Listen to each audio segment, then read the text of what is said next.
Assalamualaikum dan salam sejahtera. Saya Mariam Isyirah dari Tingkatan 1 Istiqomah SMKA Perempuan Al-Masyur. Hari ini saya berada di Taman Raffles Park untuk meninjau tahap keselamatan kemudahan taman permainan yang digunakan oleh kanak-kanak. Mari kita ikuti tinjauan yang telah saya jalankan. Mari. Okey, Assalamualaikum. Nama puan? Nama saya Asma. Okey, saya nak tanya beberapa soalan. Adakah puan berpuas hati dengan keadaan taman ni? Sejujurnya saya kurang berpuas hati dengan keadaan taman ni, terutamanya dari segi penyelenggaraan lah dan kebersihan. Puan rasa taman ni selamat tak untuk kanak-kanak? Taman ni selamat untuk kanak-kanak sebabkan dari segi surface lantai itulah di bahagian playground tu, maksudnya bila kanak-kanak tu jatuh dia tak ada masalah lah, maksudnya segi luka tu dia tak teruk sangat lah. Nama adik apa? Kashila. Adik umur berapa tahun? 12. Aku tanya soalan. Adik datang dekat taman ni berapa kali dah? Sekali-sekala.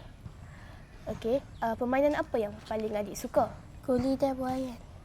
Nama makcik apa? Hai, nama saya Aisyah. Okey, saya nak tanya beberapa soalan. Okey.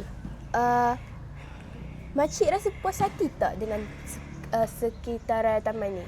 Okey, makcik rasa persekitaran taman ni makcik puas hati. Salah satu, dia banyak pokok. And then kita tak terdedah sangatlah kepada matahari. Matahari dia certain area saja. And then kawasan dia, kalau kita nak jogging ke apa ke, dia kawasan dia straight. Dia tak naik bukit, turun bukit, dia tak curam. So selamat untuk budak-budak. Dan dia bagus kalau kita cycle kan. Memang best lah kalau kita cycling kat sini. Cik rasa taman ni selamat tak untuk kanak-kanak? Makcik rasa taman ni selamat. Cuma kalau kawasan depan tu cuma tak ada pagarnya lah. Cuma kita kawasan kat sini boleh kita nak jaga anak-anak kita. Sebab dia selamat yang dia tertutup sikit. Cik rasa makcik nak buat penambahbaikan apa untuk taman ni?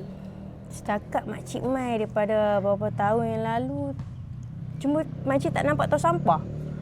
Yang tu ya, kalau boleh penduduk sini yang ada di sini lah, buatlah tong sampah kat sini. Buatlah 2-3 kan. Macam tu lah. Okey. Terima kasih makcik. Okey, sama-sama adik. Alright. Assalamualaikum, nama adik apa? Abdullah Ayash. Adik umur berapa tahun? 10. Akak tanya beberapa soalan. Berapa kerap adik datang kat sini? 3. Permainan apa yang paling adik suka sekali? Buai. Adik rasa taman ni selamat tak? Selamat Kenapa? sebab ada banyak sampah.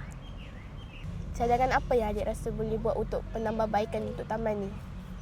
Cadangan. Kebersihan. Okey, terima kasih adik. Assalamualaikum, nama adik apa? Khadijah Inara binti Ahmad Husni Jamil.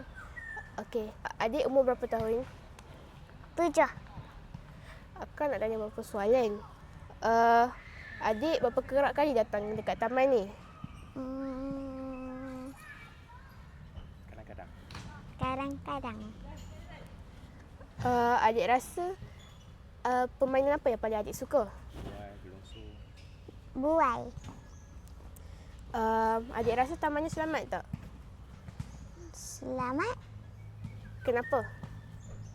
sebab ada pagar, ada pokok. Berdasarkan tinjauan yang dijalankan, kebanyakannya pengunjung berpuas hati dengan keadaan taman. Namun, terdapat juga cadangan untuk penambahbaikan daripada aspek keselamatan, pencahayaan lampu dan juga kemudahan permainan. Kesimpulannya, taman permainan bukan sahaja tempat untuk kita bereaksi, malah menjadi tempat untuk perkembangan fizikal dan sosial kanak-kanak. Kemudahan yang lengkap akan memberikan manfaat kepada masyarakat. Saya Mariam Isyirah binti Ahmad Husni Jamil daripada SMKA Perempuan Al-Masyur melaporkan diri daripada Taman Raffles Park. Sekian, terima kasih.